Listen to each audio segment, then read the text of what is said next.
This next discussion will be on direction and movement. Both direction and movement provide the viewer with a means for both an underlying orientation and visually navigating a composition. Clarifying how a work is visually navigated goes a long way to helping establish viewer orientation. Both direction and movement may involve flow lines or pathways and direct where and how the eye travels. Our exhibition entrance expresses both horizontal and vertical directions, with horizontal being more dominant of the two directions. Let's look into the differences between direction and movement.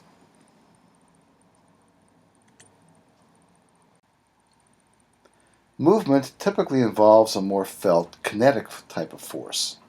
The rustling of branches, a splattering, the flight of a bumblebee, cascading waves, shattered glass, popcorn popping.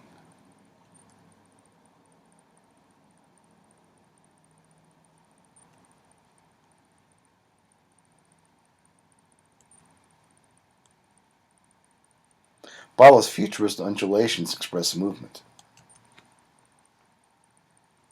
Close up, one can see Jackson Pollock's movement at perhaps its dynamic best.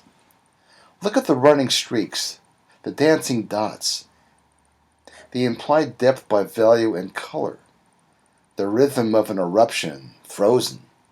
This is a great, almost iconic example of movement at a felt kinetic level.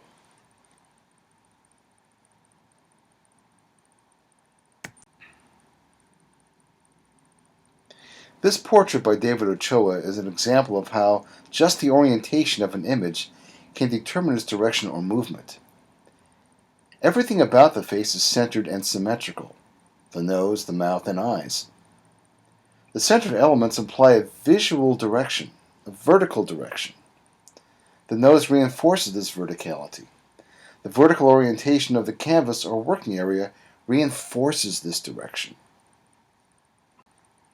Yet there is a subordinate direction, horizontal, due to the form of the lips reinforced by the alignment of the eyes and the nostrils.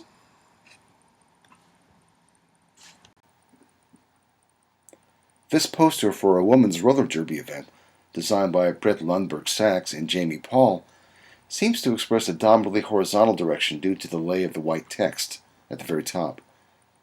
This piece also expresses subordinately vertical and subordinately diagonal directions.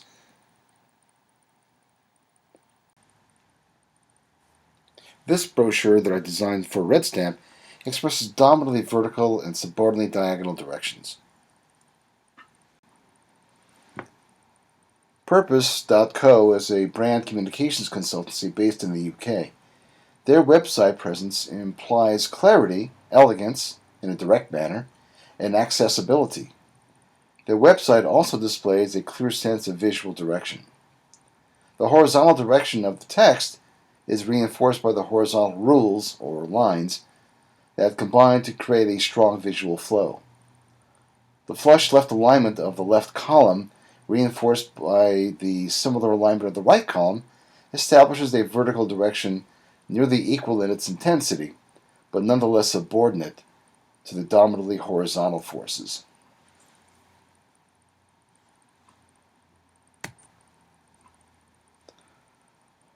Henri Cartier-Bresson's image of a cyclist exhibits a dominantly radial or spiral direction due to the staircase and the railings, and a subordinately curvilinear direction due to the curvature of the road.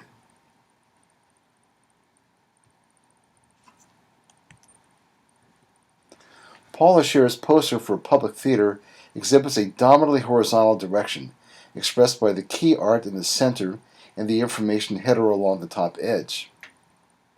It is then balanced by a subordinately radial direction of text and rules.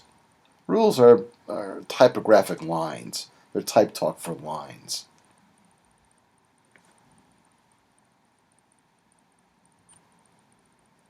This painting by Hokusai clearly expresses both dominantly diagonal and subordinately diagonal forces. Finally, this poster for Emerson Cooper may be enigmatic at its core, but visually it clearly exhibits a dominantly vertical direction and subordinately horizontal direction.